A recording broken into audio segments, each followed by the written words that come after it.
जय माता दी। आज की वीडियो में हम सुनेंगे दशा माता की तीसरे दिन की व्रत कथा।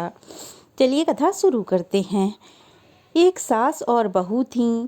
एक दिन सुबह सुबह ही सास ने अपनी बहू से कहा, जाओ आग लेकर आओ और भोजन बनाओ, बड़ी भूख लगी है। बहू हाथ में कंडी लेकर आग लेने गांव में गई। उस दिन गांव भर में दशा माता की पूजा थी, इसीलिए किसी के यहाँ भी उसे आग नहीं मिली और वह खाली हाथ ही अपने घर लौट आई। सायंकाल होने पर वह पड़ोसन के पास जाकर बोली कि मेरी सास तो दशा माता का डोरा नहीं लेती, परंतु अब की बार मैं डोरा लेना चाहती हूँ। मुझे पूजन की विधि बता देना। दोबारा जब डोरा लेने का समय आया तो बहू ने सास को बिना बताए दशा माता का डोरा ले लिया। 9 दिन वह किसी न किसी बहाने पड़ोसन के घर जाकर कथा सुनती रही। 10वें दिन उसे चिंता सताने लगी कि अब मैं पूजा कैसे करूंगी। वह मन ही मन दशा माता का ध्यान धरकर सोचने लगी कि आज कहीं सास बाहर चली जाए तो मैं शांतिपूर्वक पूजा कर लूं। अब दशा माता की कृपा से सास बहू से बोली, मैं आज खेतों में जा रही हूँ, यदि मुझे आने में देर हो जाए तो तुम मेरे लिए खेत पर खाना ले आना। बहू के मन की मुराद तो पूरी हो गई।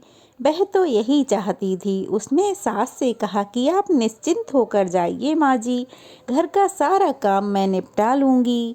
अब क्या था, सास के जाते ही बहू ने स्नान कर दशा माता की पूजा की।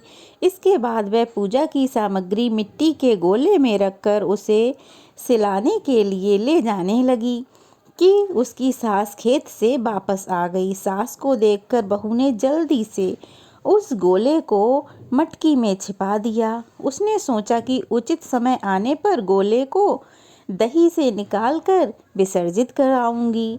सास ने आते ही बहू से कहा, तुम मुझे खाना देने क्यों नहीं आई? अब तक क्या कर रही थी?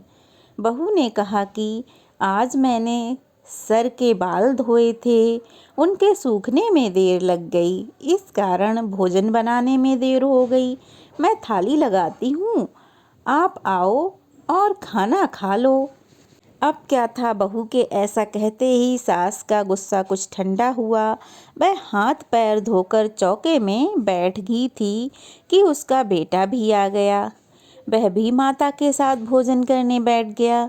सास भोजन करके उठना ही चाहती थी कि उसका बेटा बोला, मुझे तो दही चाहिए। सास बहू से दही देने के लिए कहने लगी।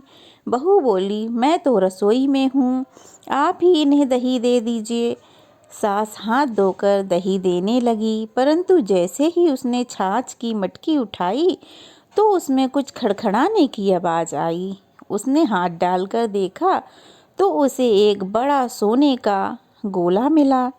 सास ने आश्चर्य से बहू से पूछा, इस छाछ की मटकी में ये सोने का गोला कहाँ से आया? इसे तुम कहाँ से चुरा कर लाई हो? यहाँ क्यों छिपा कर रखा है?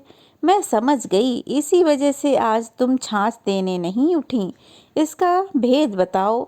बहू बोली, मुझे कुछ नहीं पता माँ जी, मेरी दशा माता ही जाने। मैंने आपको बताए बिना दशा माता का डोरा लिया और उनकी पूजा की थी कि तभी अचानक से आप आ गईं और आपके आ जाने के कारण मैं डोरे को विसर्जित नहीं कर पाई। मैं विसर्जित करने ही जा रही थी। आपके डर से मैंने इसे छाछ की मटकी में छिपा दिया था। दशा माता ने इसे सोने का बना दिया। मैं इसमें क्या कर सकती हूँ? अब क्या था, सास ने बहू को गले से लगा लिया और कहा, अब मैं भी तुम्हारे साथ डोरा लूँगी और विधिवत दशा माता का व्रत और पूजन किया करूँगी। हे दशा माता, जैसे तुमने इनको दिया वैसे ही अपने सब भक्तों पर अपनी कृपा करना। जो इस कथा को पढ़े अथवा सुने हुंकारा भरे, उन सब के घर में धन धान्य के भंडार भर देना, उन सबको संतान सुख देना और सबकी मनोकामना पूरी करना। हे दशा माता, जैसे आपने बहू को दिया वैसे ही हम सब को देना। तो ये थी दशा माता की तीसरे दिन की व्रत कथा। कैसी लगी कमेंट बॉक्स में ज़रूर बताइएगा। अगर अच्छी लगी हो तो वीडियो को लाइक करके शेयर कीजिएगा।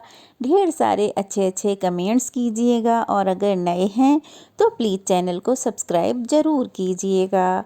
जय माता दी। मैया की कृपा सदा हम सब पर ऐसे ही बनी रहे।